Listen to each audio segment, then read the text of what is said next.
Ladies and gentlemen, good evening. Something a little bit different this evening. The Fallout Bar returns. A surprise appearance from myself and, of course, Carwin, our regular on the Fallout Bar. How are we doing, buddy?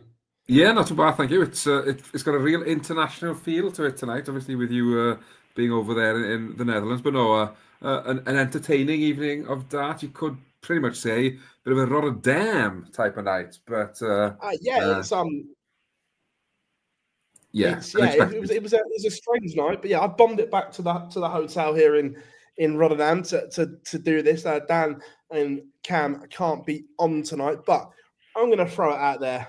First of all, this is one of the most overrated Premier League nights there is. It does feel a bit like that, and I don't want to jump on what some of the players are saying on social media, but it feels like they're getting a bit fed up of it as well, and it's probably had its day now, isn't it? And with darts growing across Europe, is it time maybe to look at a different venue, be that in the Netherlands or in another country? I don't know, but it certainly feels like Rotterdam is getting a bit dated. Yeah, look, the arena itself is nice, but they cannot sort this draft out once it comes in. And look, they are elite at what they do. If you had a football pitch that was subpar in the Premier League, it would get fixed. If you've got a cricket pitch that wasn't fit, it would get fixed and so on. So why should it be any different to darts? This is the elite of the sport, and games are being ruined by not their fault. Yeah, exactly. And the thing is, I'd imagine you've got cities over the world who'd break your arm to get a Premier League evening. So yeah, win shouldn't be a factor when it comes to that. It should be, if you lose, it's because your opponent's better than you and there are no other factors. And look, all eyes are on Gezi because he had the bollocks to go and put it on social media. But from being there tonight, he was not the only one to criticise it, including the winner. So it's not just that. Yeah, it's just one of those. How are we doing, Max? Yes, literally got the Uber, and I was like, "Put your foot down, get me back to that hotel." But it's all good. But no, look, let's dive in. Quarterfinals. Look, Chris Dobey played well against Luke Humphries, and let's give a lot of credit to Dobey. But you could see the Humphries darts just don't go right here. They're going at left angles, right angles. But Chris found a way of dealing with it better than Luke. Yeah, and that's it. Chris has shown throughout this campaign that he can score with the best of them. What he struggled at is the doubles, and from the sounds of it, yes, he may have had a moan about the conditions, but they may have worked in his favour as this has been his best doubling performance throughout the Premier League. But yeah, we all know Luke doesn't get on well with the draft, and you look at his stats, and it sort of suggests that there was clearly something affecting his game. But again, take nothing away from Dobey. He's averaged a ton, and he's done the business on the outer ring as well. Yeah, look, I don't know how much the broadcast told you about different equipment people had there tonight. So just for a bit of context, Luke Littler threw with a 26-gram dart instead of a 23-gram dart. The black ones, they were 26. Yes, he switched at one point. Stephen Bunting actually had a set of 23-gram darts in his case. Unheard of for Stephen Bunting.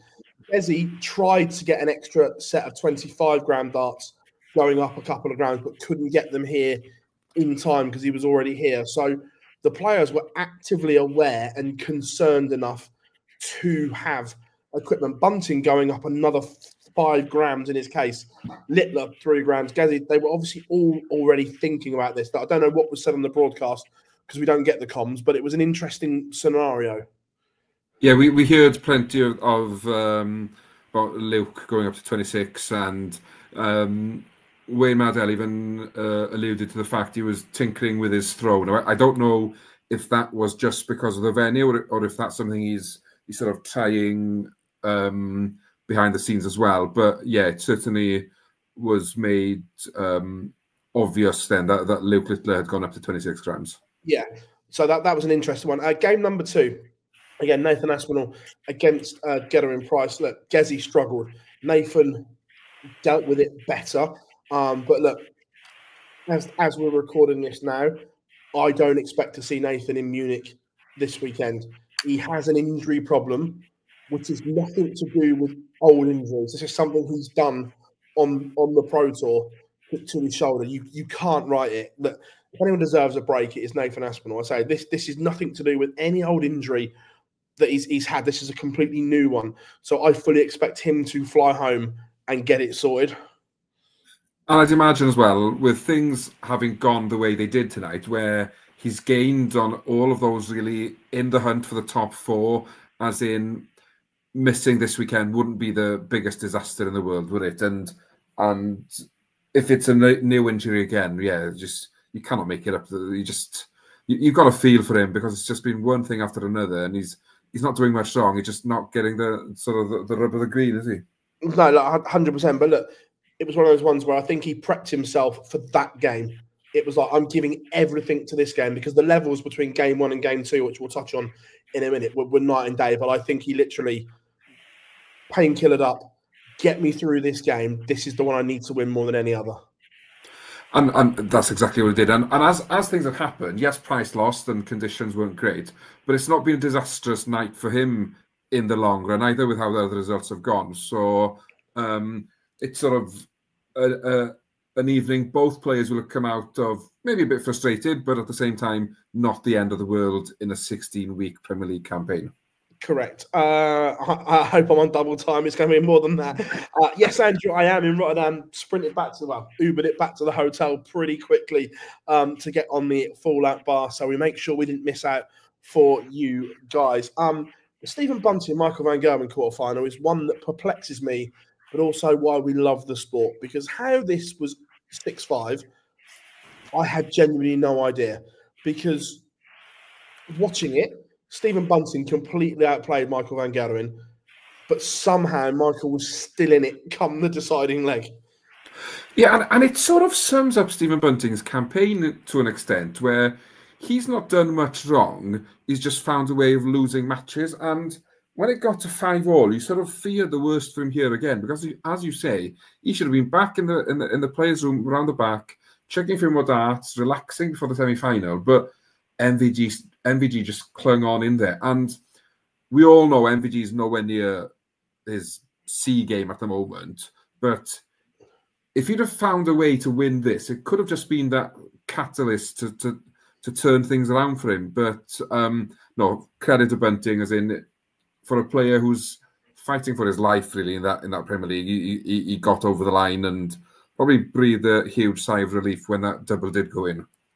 Yeah, and look, it's weird because Michael went back to the exact dart again. We saw him on the Pro Tour switching between darts. He is searching for something. He doesn't know what, but he is searching and he is trying everything. Look, for the first time, I'll say it, I'm concerned. I don't mind saying it. I'm concerned. Yeah, it's funny. A few weeks ago on the Fallout Bar, I said, I think when Price and MVG sort of made it to the top four, I sort of said, I can't see the top four changing. Now I think I was wrong. And it's sort of, he's on a free fall at the moment. And with some of the players, they know what the issue is. If you don't know what you're searching for, it's much harder to sort of get back on the horse and sort of find that winning formula. And the Premier League is brutal for when you cannot buy a win. So MVG could do with a good run this weekend or next sort of Pro Tour or Players Championship or anything. Just put a run together and hopefully find a bit of form before the Premier League runs away from him. Yeah, and look, I think he knows what the issue is, but I don't think he can fix it, because we asked him, we were lucky enough, we had some pre-media with him yesterday, and I asked him about his throw, and his exact words were, it's impossible to go back to the old throw. And that says to me the injury has caused the dart to sit the way it is. And if he can't go back to what was so successful, I don't know, can he find a way to make this throw work?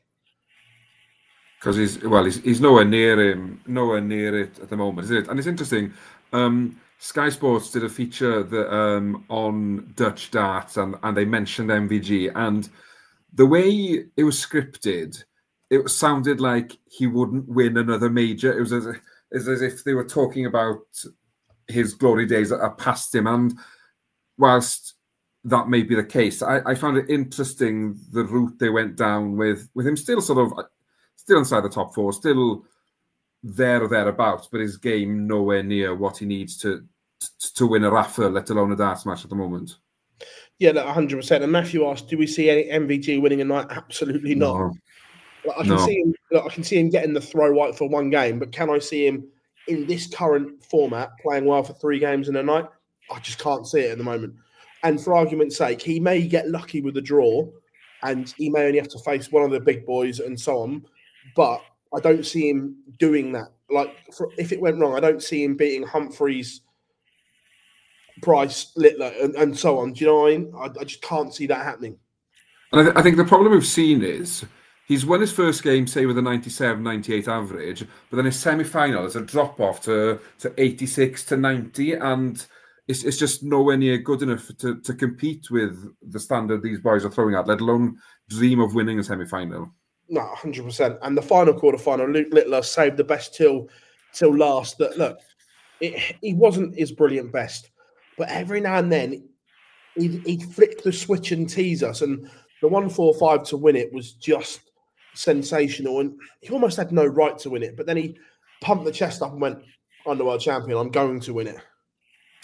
It's what he does. You give him a sniff and he'll bite and he'll take it. He almost did it against Bunting in the semi-final as well. But Cross hit 110 average and loses against Luke Littler. And it's funny, you mentioned Luke wasn't at his best. He's averaged 108, 109. So that's the levels we come to expect from him now. But Cross did everything right apart from slipping to the 4 on his beloved double 18. As if you were to give somebody a dart at double 18 to win a game to save your life, you'd pick Rob Cross. And just when it mattered, he just couldn't find that crucial double really. And Luke just took full advantage, as we've come to expect now from him. And just I think he loves those moments, just because if the crowd's on his back, if he's not playing fantastically, it gives him that chance to explode, really, doesn't it?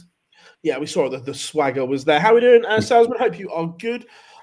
Moving into the semi-finals, we touched on it earlier that Dobie was in complete control, and you just felt that Nathan emptied the tank in the quarterfinals, and it was like, look, I've got my 2 points.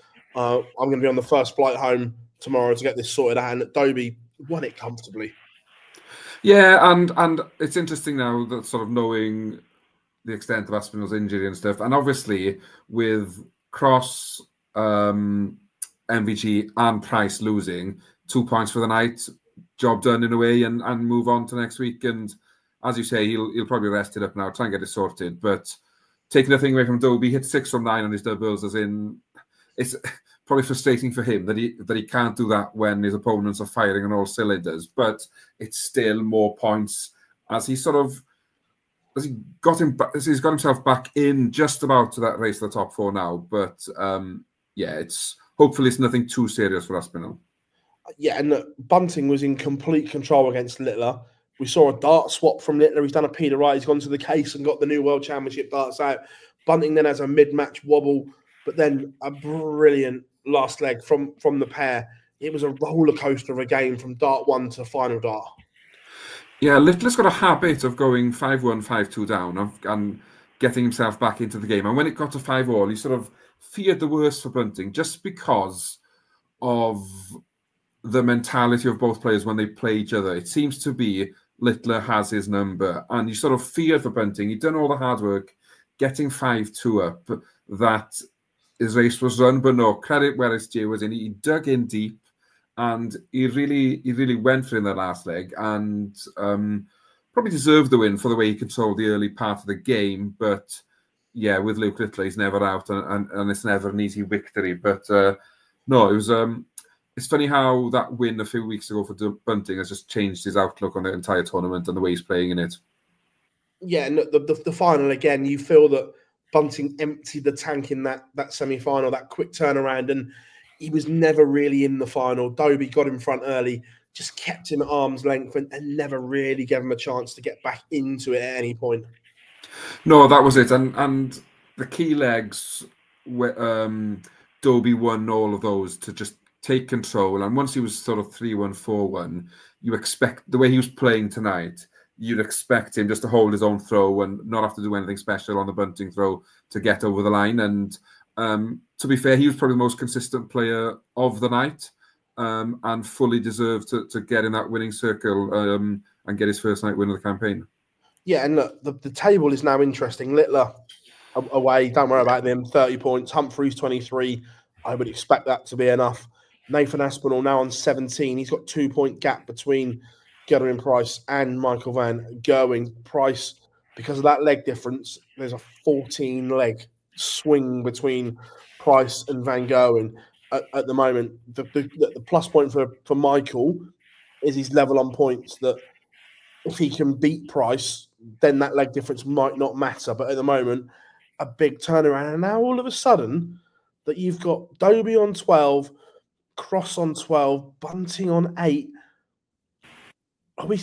Because of the drop-off of what seemed a certain in the top 4, do we still think that everyone still has a chance of the O2? I think Bunting needs a big week next week. I think he probably needs a final or even a night win next week to sort of really get him back in the hunt for it. I think Dobie and Cross are definitely still in there. I think MVG, he doesn't look like winning a game. Price, he's either there or he's not. He's never sort of a mid-90s game to win a match. But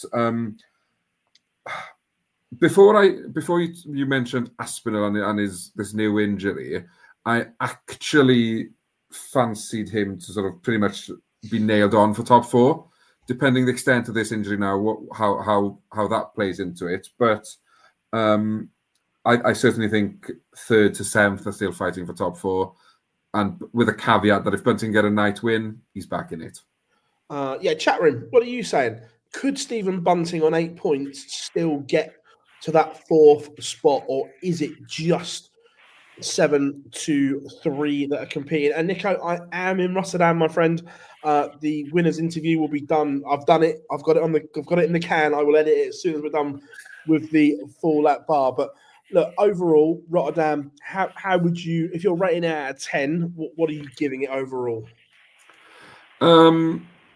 As a night of entertainment, I'd probably say probably 7 or 8, just because we've had the bottom 2 in the table fighting out the final, and shows that the Premier League is anybody's game. I think in terms of the venue and sort of the reaction you're seeing from players, I think the fact that Price even tagged the PDC says how frustrated he is with it. I know he's not one to mince his words, but I think that sort of says the extent. It's probably down there 3 or 4, because if the players aren't enjoying it, they're not giving us the best entertainment and value to what they can. And ultimately, the Premier League is an event where we see the selected 8 best players, or chosen 8 players, showcasing their talent. And if there are external factors affecting that, then it can't be a successful night. Yeah, chat room, let us know what you think as well. Come and get involved here on the Full Line Bar at Online Darts. But all eyes now turn to night 12, and I'm going to show my age when I call it the Echo Arena in Liverpool is destination number 12. I know, was it the S&M Bank Arena now, whatever it's called? It'll always be the Echo. When you know, you know. But the quarterfinals, Luke Humphreys takes on Nathan Aspinall. Michael Van Gerwen doesn't get any easier. He faces the world champion in Luke Littler. Rob Cross against Stephen Bunting, and Gerwyn Price takes on Chris Dobie. Look, the way these fixtures have panned out, after next week, we could have a real insight into what the O2 is going to be, because there is some big games for players in those ties. Oh, that bottom half is huge next week. If Price can make it to the final, he's pretty much eliminating 2, if not 3 players from the hunt for the top 4. So he'll really want a big week next week, as in, I'd imagine if you're MVG and Aspinall, you're hoping that Price does do that, because it means it makes your life easier as well. But yeah, it's certainly a draw of 2 halves next week, isn't it? I know which side of the draw I'd prefer to be in if I got to choose, but Yeah, it's huge. Liverpool will have a huge sort of say in who makes the top four, I think. Yeah, and look, Aspinall and Littler could get a rough ride as well. That we all know that they are massive Manchester United fans. Nathan doesn't give it so much on social media, but everyone knows he is a United fan. Luke, we certainly know after last year that they could get a bit of a rough ride in that top half of the draw from the crowd. Yeah, and sort of adds to the entertainment again, doesn't it? As long as they respect the players when they throw, as in Littler loves the banter. I think he sometimes wants a bit of it just to sort of spur him on and raises the bar even more. But he'll know what to expect because, as you say, he gives it big. He doesn't care. He knows which side of his bread is buttered. But it'll certainly add spice to the evening, I think. And sometimes you need that just to sort of lift the entire evening. Yeah, look, chat room, get involved as well as we look ahead. So first up, Luke Humphries taking on Nathan Aspinall. Look, I suppose a lot depend on how Nathan is, but it's going to be a tough tie against Luke Humphries, even if he is fit. Yeah, this is it. And if Aspinall was 100% fit at the moment, you'd probably fancy Aspinall. But Humphries, I say that, Humphries finds a way of digging himself out of holes, and he's world number one for a reason. He knows when things are against him, that he fights back and gets the win. And I think we may see Humphries just a mini fight back next week, and he gets over the line in a 6, maybe last leg decider, because the Asp loves the last leg decider. 6-5 to Humphries. Yeah, Gordon's gone for 6-5. Humphries, Nico's Humphries 6-4. To me, I think Humphries wins. I'm going to go 6-3 Luke Humphries. I just think that at some point he's going to click into gear, and that they're all going to get absolutely spanked to the night where he hooks up 3 games in a row. So I'm going Luke Humphries. Michael Van Gerderen against Luke Littler. And sadly, I think this is one-way traffic. Yeah, I think the big thing here is how many legs do you give Van Gerwen, really, because I cannot see him getting anywhere near 6 with what we've seen tonight. And if he will still be searching for that thing next week, because he's not going to come overnight, as in, even with the crowd on his side, I just think Littler will blow him out the park. 6-2 Littler. Yeah, I could see 6-2, 6-3 at best. And look, I'm still working out how he got 5 legs tonight. So yeah, how we doing, Johnny? Yeah, me on a fallout bar. Quick Uber back to the hotel. Jamie is in. Gordon's gone 6-3 Littler. Jamie 6-0 Littler. 6-2 Nico saying MVG is cooked. Look, let's not write him off yet. Look, he's not in a great position. I fully agree, but let's not write him off just yet. Question on MVG. I'm just lucky enough that I was asked to do a bit for the Sky Sports pod tonight as well. So when that comes out tomorrow, you'll hear me on that. I'm fed up of it already. I said to Abby, I wonder, is he looking in the drawer at old faithfuls? Is he looking at them and thinking, does he go to them to get him out of jail, to find something? Remember 2020 when they came back from the COVID break, it was a disaster. The match play was a disaster. The World Grand Prix was a disaster. And then he rocked up and he'd gone back to them. I just wonder, is it there? Remember in the films when you see the drawer shaking and whatever, and I just wonder, down in his practice room, is the urge there to go to Old Faithfuls? They must be talking to him. They must be crying out for him. And the thing is, if you're going to do it against Luke Littler, because nobody's giving you hope, really, to get anywhere near him. There's nothing to... It's a free hit, pretty much. If you get them out and you hit 110 average and beat him, the world will go crazy. If you get them out, hit a 93 average, lose 6-2, it's what people are expecting. So if he wants to chance it, I'd say next week is the chance. So you touched on it there, and it's a good thing. Jamie says, are Old Faithfuls the last hope? Now, when you're look, MVG has done things in the last week I've never seen him do. Switch starts mid-game, do this, do that. Now, like you said there, if he goes to the draw and gets them out, and the average is 110, he's thinking it's the darts. But if he then goes to the draw and they don't work, does that then give him more questions? Because then it's like, hang on a minute, it's not the darts, it's the technique. Yeah, that is a headache he probably doesn't want. And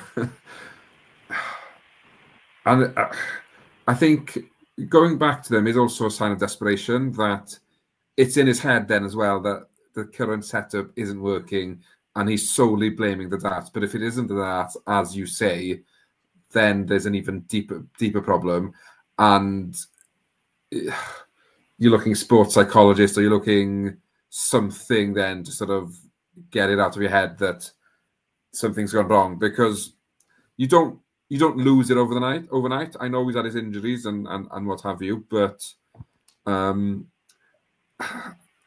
I also think the sort of the way Luke Littler's hit the ground running and taken over darts, it's probably bumped his ego a bit, because he was the kingpin, he was the youngest at everything, and all of a sudden Luke Littler comes along and just blows everybody out the water. So I think it might be a collection of things that are not quite right at the moment for him. Yeah, and I love this comment from Johnny, because I can just picture it now. I can just see the drawers shaking. I can. Proceeds to blow off. Yeah, look, I will be interested to see that, if that has even crossed his mind, and so on. Does he look at them and go, one more dance, old pal, one more dance? It'd be interesting to see. But yeah, I right now I think Littler wins it comfortably. Rob Cross against Stephen Bunting, and again, this is a strange game, because Cross is playing well but can't win a game. Bunting, the resurgence, and plus that Liverpool crowd at the Echo will be full Stephen Bunting. Oh, definitely. And it's funny, isn't it? Before we gate, this was a game Cross wins easily, just because Bunting played well but couldn't get a win. Cross is in that sort of same situation now, where he's playing well, just cannot get over the line. And I think Bunting sort of damages Cross's top 4 aspirations and wins 6-4, I think. I think, yeah, the crowd play their part. They're all bulletproof, and it's just, it erupts for him, and he sort of lives up to the expectation as well. So you said like bulletproof from titanium. I'd be shite-housery, because if I was a pro, I'd be changing my music when I play Bunting. Like, you shot me down, I'd be coming on to something like that as well. I'd be like changing it and everything like that. But Gordon says 6-5 Bunting. Nico says 6-5 Cross. Andrew says, how long has the Fallout Bar been? We've been doing the Fallout Bar for a few years now. You just don't see me on it very often. Busy man.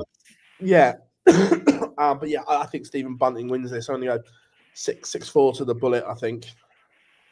Now, this could be the biggest game next week. Gerwyn Price against Chris Dobey for so many reasons. Hollywood, after tonight, has played himself back in to contention. If he were to win, he'd be a point behind Price. But flip the coin, if Price wins, it's then 5 points, and a Knightley win the gap. So this is huge. And I think Price wins. I think he'll have to react because of what he said tonight and his reaction on Instagram. He'll need to put a performance in on the board, or people will just be like, oh, it's just Price moaning again. And I think Dobey has sort of looked better when he's sort of been out of games or not really in the race for the top 4. Now that he's back in that, the pressure changes for him, and he's almost chasing wins to get back into the top 4. So I think with all those sort of caveat. Price wins 6-3, and we don't see Dobie hitting the doubles as well as he did tonight. Yeah, I'm going Price as well. I think we get a big reaction from the Iceman on the Euro Tour this weekend as well. So, yeah, I'm going for a Price win. In terms of the nightly win, who are you fancying? I think Price beats Humphreys in the final.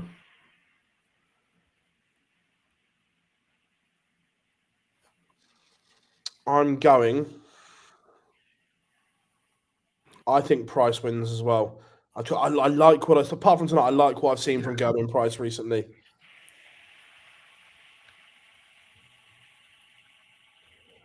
Yeah, chat room. What are you saying? Do you agree?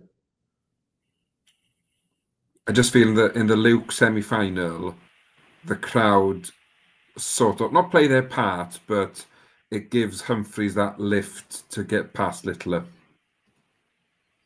Yeah, look, and if it is Luke and Luke in that semi-final, the crowd will be pure Luke Humphreys. Yeah. As well as the thing, which will be interesting. It really will. We've got some score predictions in. Price 6-3. Nico's going for a Littler win. Littler beats Bunting. What have we got here? How long in this sort of format? So, from the press release that we saw about the prize money, the look of it, the Premier League is going to be the same next year, which we could probably do a whole different show on that, the rights, the wrongs, and so on. But there was another announcement this week that I thought was interesting, and I want to get your take on it as well, Carwin, because it's Premier League based as well. We've had the next 3 World Series events announced. Now, Chris confirmed tonight that he just wasn't picked for New York and Copenhagen.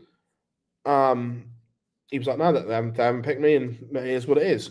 Now, if you're Chris Dobie, are you a little bit pissed that the other 8, so the other 7 out of the 8 are all in, all of them, and you're not? And does that kind of send out, look, we're not sure?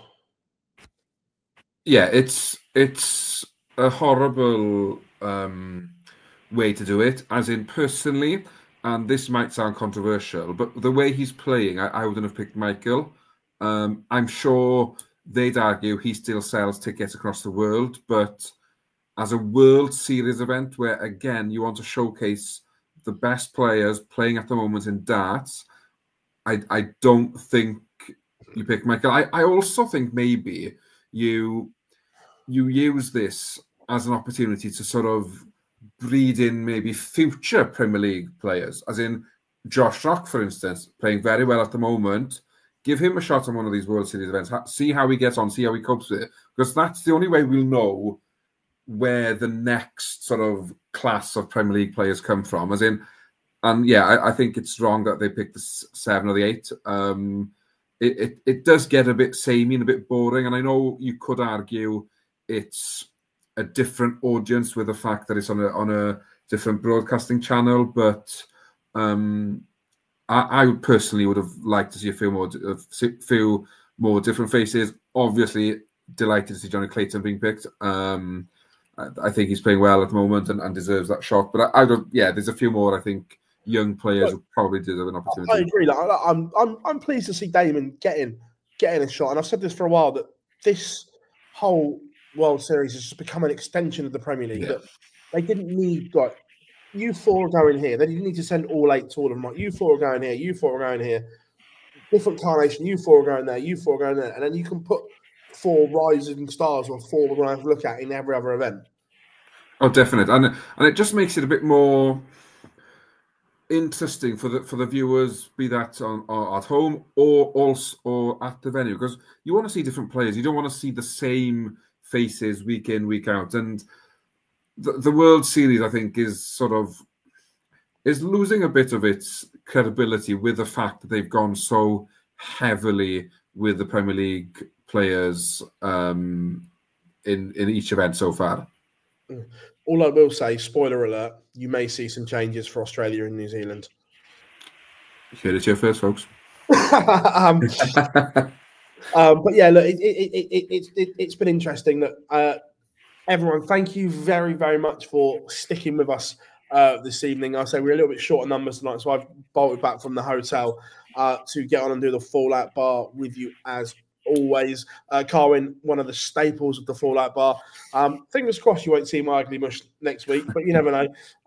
It might be, but we have been online darts. If you haven't yet, make sure you drop us a like and subscribe here on the channel. Sorry, it's only a shortish one, but if you want the Chris Dobie winner's interview, I need to edit it. But we have been online darts. Enjoy your evening, whatever you are doing tomorrow for Good Friday and the Easter weekend. We have been online darts. Phil Bars, Carwyn Evans, and we'll see you all very, very soon.